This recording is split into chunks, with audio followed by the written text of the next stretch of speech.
I thank God for giving this wonderful opportunity. And I also thank Pastor David Monday and Pastor Richard Babu for helping us and encouraging us. And I also extend my thanks to my fellow batchmates and my friends. Shall we all look unto the Lord and pray? Father God, thank you for giving this wonderful opportunity. As we all meditating your word of Father, speak to us, guide us, lead us, and mold us, O Father. As we are listening to your word, give us the hearts to apply that word in our lives, O Father. In Jesus' name, I ask and pray. Amen. We all know about the seed, right? Yes, we all know about the seed. A seed looks very small and tiny in size, but when we place it in the correct position where the water flows with a good soil, we can see the great growth and with a numerous fruits to that particular tree. And also it will be useful in various ways as well. Amen. In the same way, when we place our desires, our little desires and little actions on God, that will bring a big change in our life. Amen.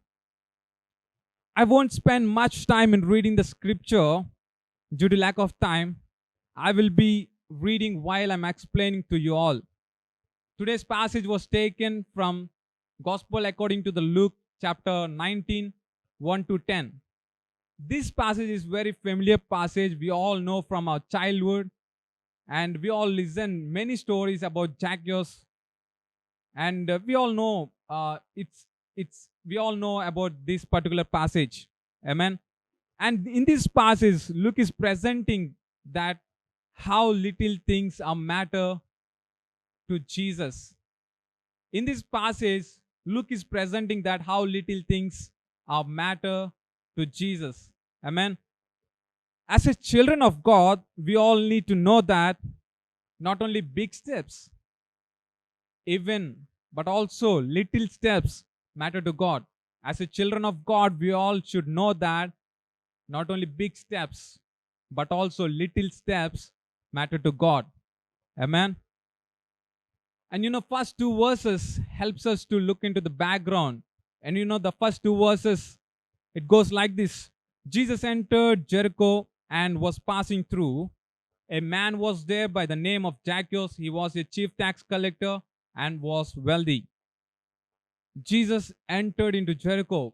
We all know that Luke is presenting that Jesus was in a journey from Galilee to Jerusalem. And we all know that this event in the chapter 19 was the second event in Jericho and the last event before entering into the Jerusalem. Amen. And in this passage, Luke is mentioning that Zacchaeus was a chief tax collector. And tax collectors are used to treat it as sinners. And tax collectors' job is to go door to door and collect the taxes from their houses, so that all people used to treat them as a sinners. And these tax collectors used to work under the Roman rulers. And here, and the tax collectors used to treat it as sinners, and here Zacchaeus is a chief tax collector. That means you can understand that he's a chief sinner.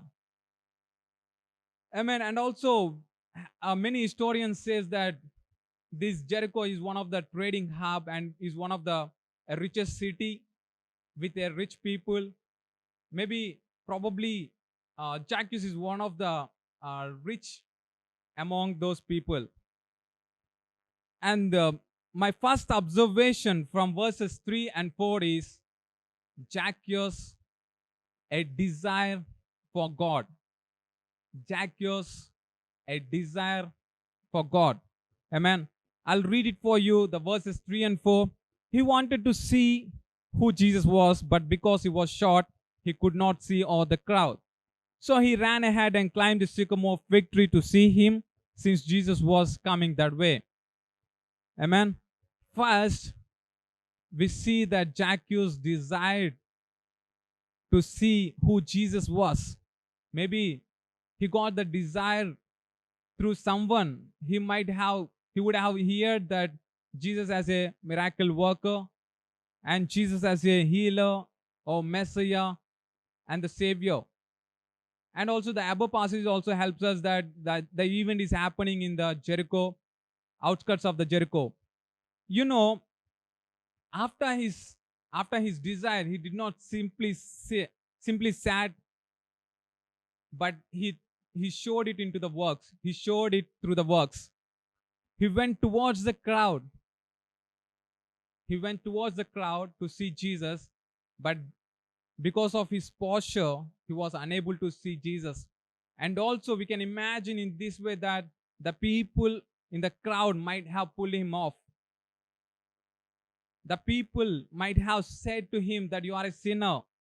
The people might have also said to him that you are not worthy to be in this crowd. And also, they might have said to him that you are not fit to be in this crowd. But here, interesting thing is that he did not give up.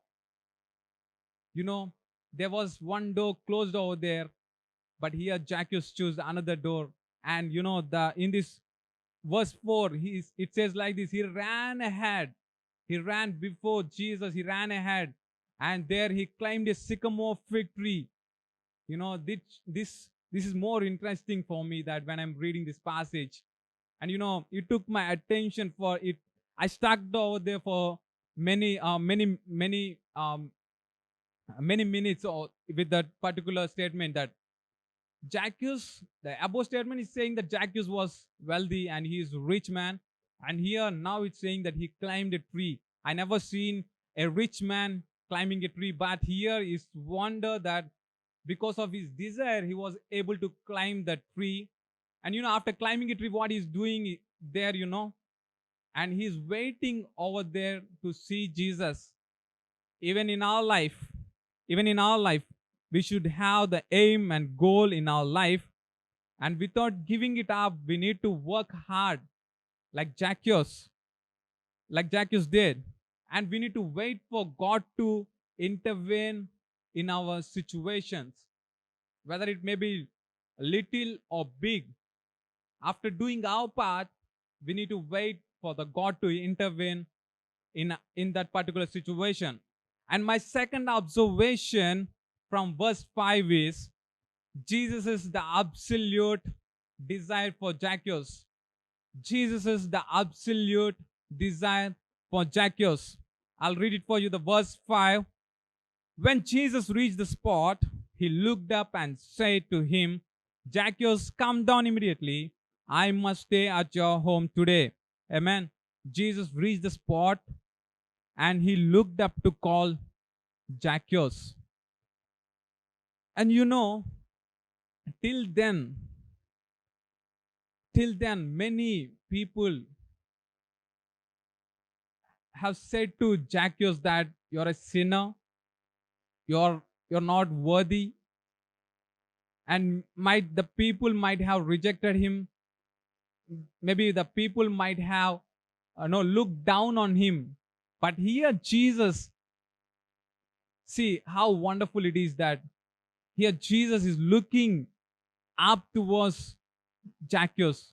Zacchaeus might have never faced this situation that someone is looking up towards him because he was short. He always need to look up towards someone, but here Jesus is looking towards up towards Zacchaeus. That's how wonderful God's desire is.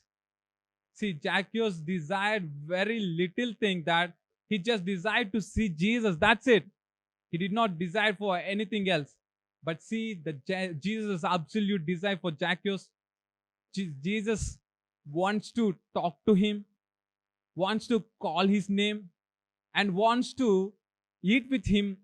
And Jesus wants to Jesus wants to stay with him, and Jesus wants to maybe after Zacchaeus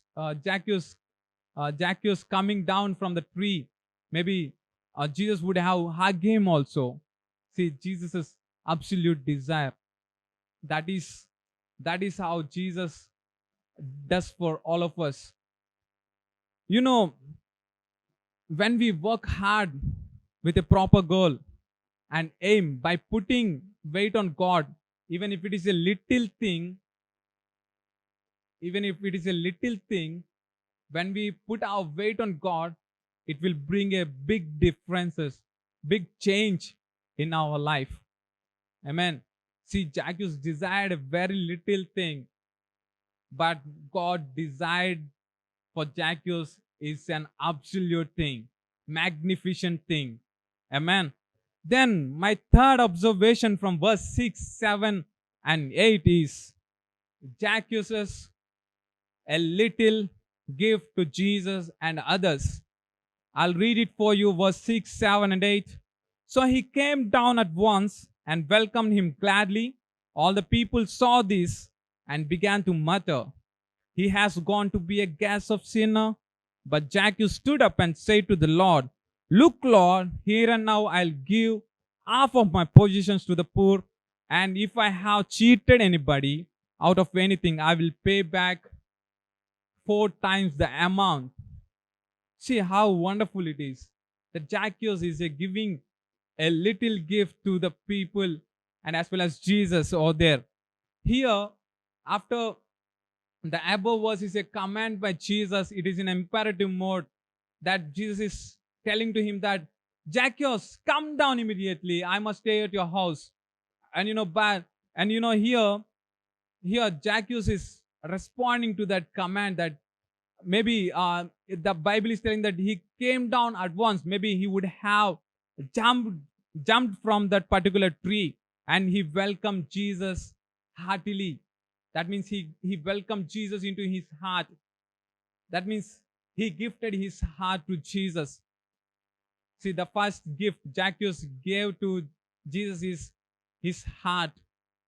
And then we see the people murmuring against Jesus and Zacchaeus.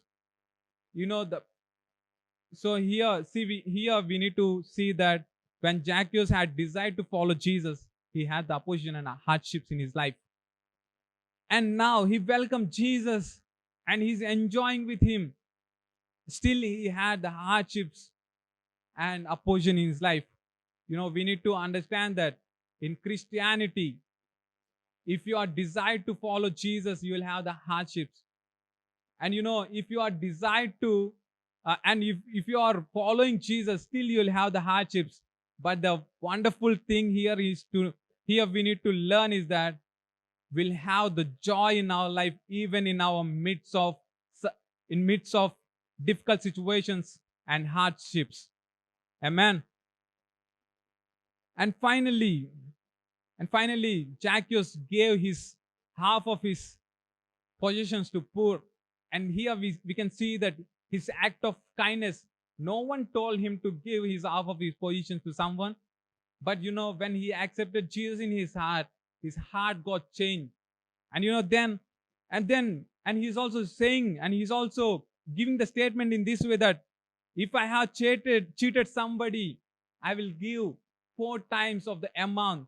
See, and the first one, it shows us the act of kindness, and now it shows us that repentance of what Zacchaeus had done.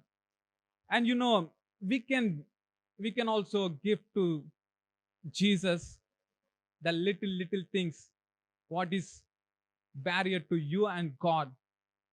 It may be a little sin which you are doing again and again that you can give away.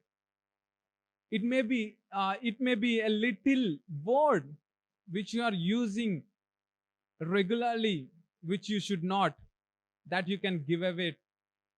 That is what we can give gifts to God. The little things, the little things, the little time of prayer and devotion will bring a great change in our life.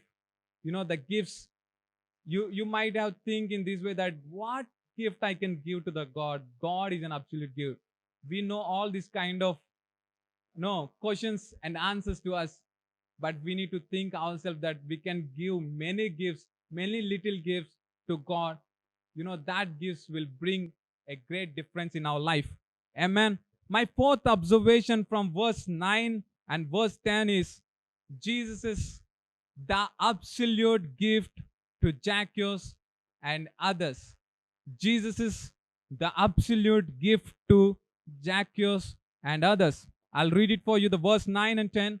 Jesus said to him, "Today salvation has come to this house, because this man too is a son of Abraham."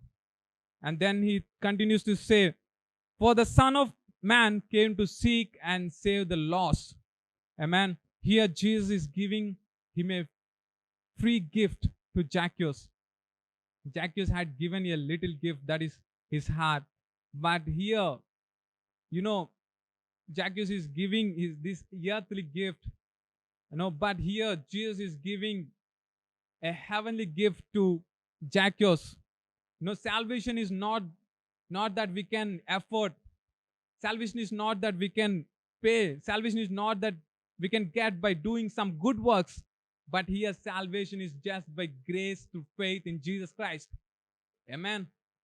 That Jesus is giving a free gift to Zacchaeus over here. And Jesus is telling that even from now, he is also the son of Abraham. That shows us that he is a broken branch before, but now he grafted into the God's covenant family by this Jesus. By this, Jesus is mentioning that he is also belongs to the holy root, that son of Abraham. And here he is also announcing that absolute gift to others as well in verse 10.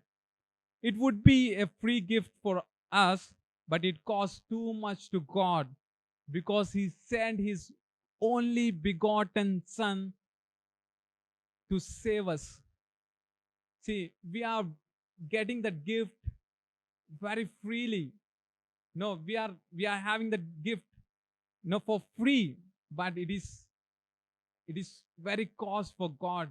He sent his only begotten son, and that son who died for us on the cross. And here he's welcoming each and every one of us to the salvation through grace, through faith, by grace through faith. Amen. Here Zacchaeus had given a gift to Jesus, which is earthly, but Jesus has given the gift. See, there Zacchaeus has given a gift, but here Jesus is giving the gift to Zacchaeus and every one of us. Amen. As you are being faithful, God will do mighty things in our life. If we are faithful in little, he will always ready to bless us on many. God's gifts are always miserable, always amazing, always absolute to us. Amen. And it doesn't matter. No, it's always matter to God whether it is a big thing or a little thing. Little thing will bring big difference in our life. And even the little sin will bring a big disaster in our life. When Jesus asked for a meal, then a boy child stood up and gave his meal to Jesus. 5 loaves and two fishes. 5 loaves of bread and 2 fishes to Jesus. That little meal brought a big change and big miracle that we can see in the Bible. Amen. In the same way, in our lives, many things in our life that we don't care for the little things in our life. But it is always matter to God. That we need to know. It may not be matter to us, but it is matter to God. Amen. Today we need to check ourselves, and we need to ask one question to us, that are we perfect in little things? Am I giving importance to the little things? Shall we all look unto the Lord and pray? Father God, thank you for this wonderful time. I thank for your word. Thank you for talking to us directly, Lord. Yes, Father, we all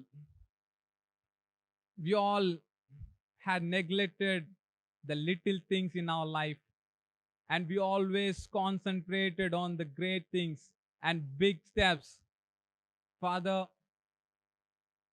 And today your word has come directly and spoke to us. And from today, give us the heart to think about little things as well. Thank you, Jesus. In Jesus' name, I ask and pray. Amen.